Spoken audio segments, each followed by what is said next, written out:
अस्सलाम वालेकुम स्टूडेंट्स, कैसे हैं आप सब। मैं हूं तैयबा तनवीर और आप मुझे देख रहे हैं तैयबा तनवीर केमिस्ट्री प्लेटफॉर्म पे। स्टूडेंट, आज का हमारा टॉपिक यूवी विजिबल स्पेक्ट्रोस्कोपी है।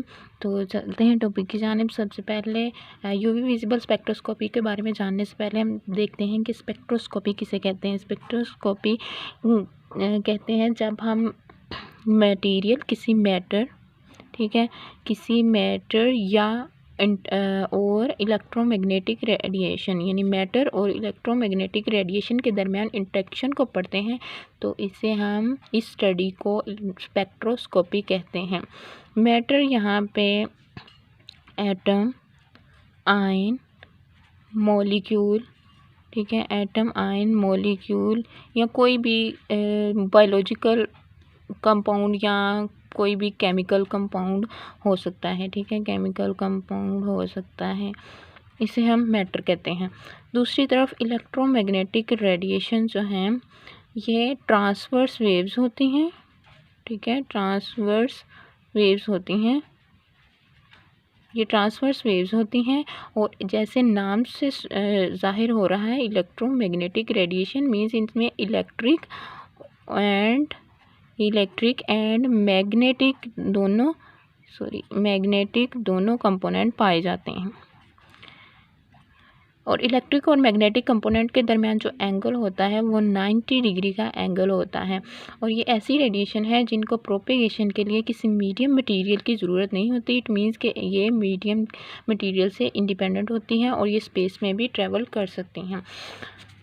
ये हो गया इलेक्ट्रोमैग्नेटिक रेडिएशन और मैटर के दरमियान इंटरेक्शन, जिसे हम स्पेक्ट्रोस्कोपी का नाम देते हैं। तो आज का हमारा टॉपिक यूवी विजिबल स्पेक्ट्रोस्कोपी है। यूवी विजिबल स्पेक्ट्रोस्कोपी मीन ऐसी स्पेक्ट्रोस्कोपी जिसमें हम यूवी या फिर विजिबल लाइट का इस्तेमाल करते हैं। UV means ultra violet light, ठीक है, अल्ट्रा वायलेट लाइट। और visible light means white light जो 7 कलर्स पे मुश्तमिल होती है, वाइट लाइट। तो यहाँ पे हम इसका इस्तेमाल करते हैं। चलते हैं यूवी विजिबल स्पेक्ट्रोस्कोपी के इंस्ट्रूमेंटेशन की तरफ। इंस्ट्रूमेंटेशन में हम एक बल्ब लेते हैं, लैंप, दूसरी जिसे लैंप का नाम देते हैं। ये एक लैंप होता है जो कि 200 से 800 नैनोमीटर की वेवलेंथ की इलेक्ट्रोमैग्नेटिक रेडिएशंस को प्रोड्यूस करता है। इन जो कि यूवी या फिर यूवी विजिबल हो सकती हैं, ठीक है, यूवी विजिबल हो सकती हैं, जिनमें से स्पेसिफिकली 200 से 400 नैनोमीटर की वेव्स जो हैं वो यूवी की होती हैं, ठीक है, वो यूवी की होती हैं, जबकि 400 से 800 नैनोमीटर की वेवलेंथ विजिबल की होती हैं। इससे आगे इस इंस्ट्रूमेंटेशन में अगला पार्ट जो है वो मोनोक्रोमेटर है, ठीक है। ऐसे मोनोक्रोमेटर लगा होता है। मोनोक्रोमेटर 2 स्लिट और एक प्रिज्म पर मुश्तमिल होता है। मोनोक्रोमेटर की पहली स्लिट का काम बल्ब से या लैंप से आने वाली जो रेडिएशन है उनको प्रिज्म पे पैरेलल फॉल करवाना है। प्रिज्म से गुजरने के बाद रेडिएशन वाइट लाइट या 7 कलर की लाइट में डिफरेंट वेवलेंथ की लाइट में डिवाइड हो जाती है। इसके बाद इसकी सेकंड स्लिट का काम इनमें से सिर्फ एक ही रेडिएशन को आगे गुजरने देना है। और ये रेडिएशन यहाँ से गुजरने के बाद 2 रास्तों में डिवाइड हो जाती है। इनमें से एक जो है वो रेफरेंस सेल की तरफ जाती है। रेफरेंस सेल यहाँ पे ब्लैंक क्यूवेट होता है, या तो ये बिल्कुल खाली हो सकता है या फिर इसमें बफर सॉल्यूशन हो सकता है कोई। क्यूवेट एक ग्लास या प्लास्टिक का एक बहुत शफाफ सा मटेरियल होता है, जिसमें इस तरह का मटेरियल होता है, ठीक है, एक रेक्टेंगुलर शेप की ट्यूब जैसा। इसके अंदर वाइट लाइट, ये यहाँ से जाने वाली लाइट की रे जाती है। ये रेफरेंस सेल कहलाता है। इसे रेफरेंस सेल का नाम दिया जाता है, रेफरेंस सेल। रेफरेंस सेल के अंदर या तो कोई बफर सॉल्यूशन हो सकता है या फिर ये बिल्कुल ब्लैंक हो सकता है। और दूसरी तरफ और यहाँ से जो रेडिएशन इसके अंदर दाखिल हुई, अगर ये ब्लैंक है या इसके अंदर कोई बफर सॉल्यूशन है, फिर भी उस रेडिएशन की इंटेंसिटी में कोई ख़ास फ़र्क नहीं पड़ेगा और ये एज इट इज़ गुजर जाएगी। इसकी दूसरी रे जो है वो सैंपल सेल की तरफ जाती है। सैंपल सेल भी अगेन क्यूवर्ट होता है, प्लास्टिक या फिर ग्लास का बना हुआ, और इसके अंदर भी हमने वो सैंपल रखा होता है जिसकी हमने एनालाइज जिसको करना होता है, जिसके बारे में इंफॉर्मेशन हासिल करनी होती है। इसके अंदर वो सैंपल पड़ा होता है। ये रहा इसके अंदर इतना सैंपल, ठीक है। अब जब यहाँ से इंटेंसिटी आई नोट की रेडिएशन इसके अंदर दाखिल होती है तो ये सैंपल मटेरियल जो है इसके अंदर मौजूद वो इस रेडिएशन को अब्जॉर्ब करता है, ठीक है। यहाँ से लेट्स सपोज अगर इतनी रेडिएशन गुजर रही हैं तो इनमें से कुछ पार्ट जो है वो अब्जॉर्ब कर लेगा और कुछ जो है उसे ट्रांसमिट कर देगा। अब ये जो लाइट ट्रांसमिट हुई है इसकी इंटेंसिटी चेंज हो जाएगी क्योंकि इसमें से कुछ जो है एब्जॉर्ब हो चुकी है। इसकी लाइट कितनी पास हो रही है ये डिपेंड करती है, एब्जॉर्बेंस डिपेंड करती है कि मटेरियल की या सैंपल की कंसंट्रेशन कितनी है और इसकी पाथ लेंथ कितनी है। ये जो यहाँ से यहाँ तक का डिस्टेंस है इसे पाथ लेंथ कहा जाता है। इस एब्जॉर्बेंस के बारे में बियर लैम्बर्ट लॉ दिया जाता है। बियर लैम्बर्ट्स लॉ है।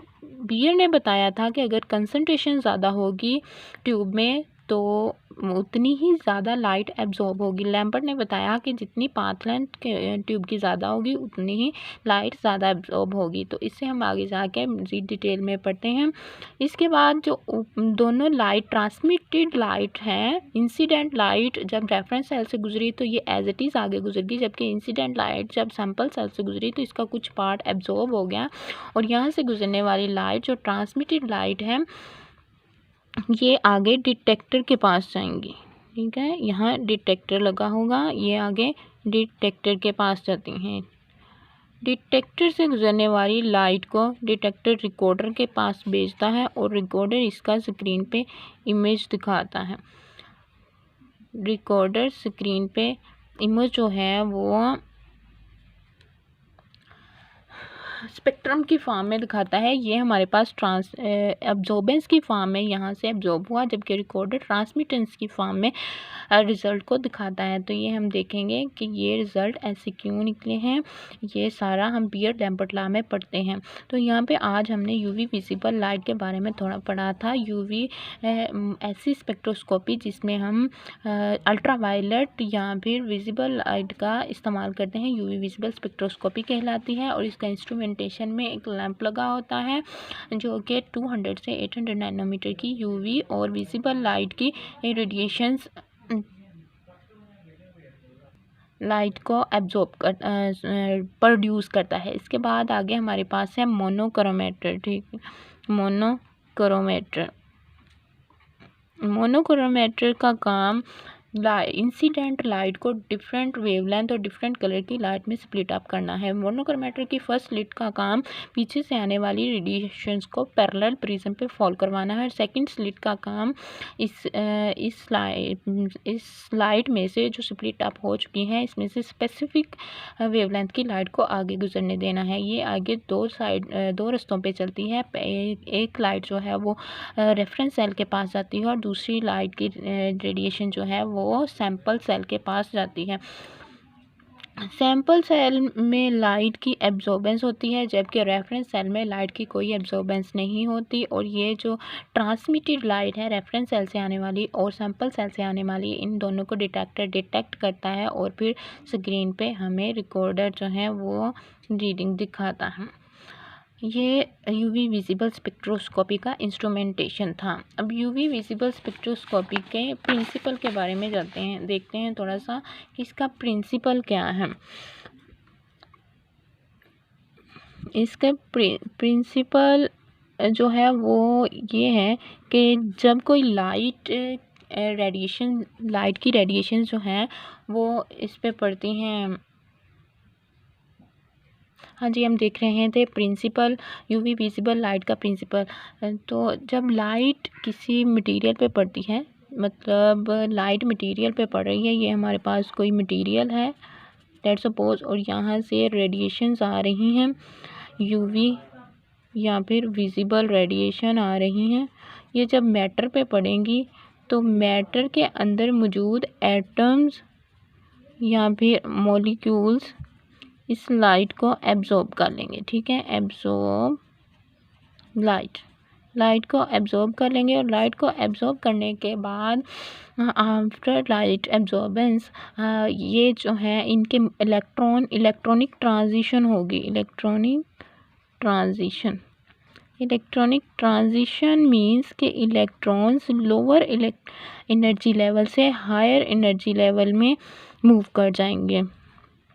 फ्रॉम लोअर एनर्जी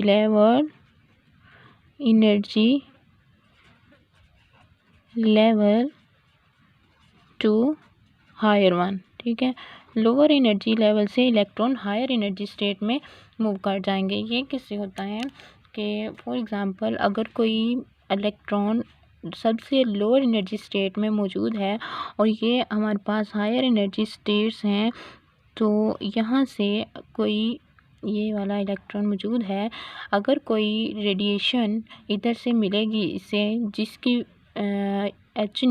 जिसकी एनर्जी h के बराबर होगी, तो ये यहाँ से हायर एनर्जी स्टेट में मूव कर जाएगा।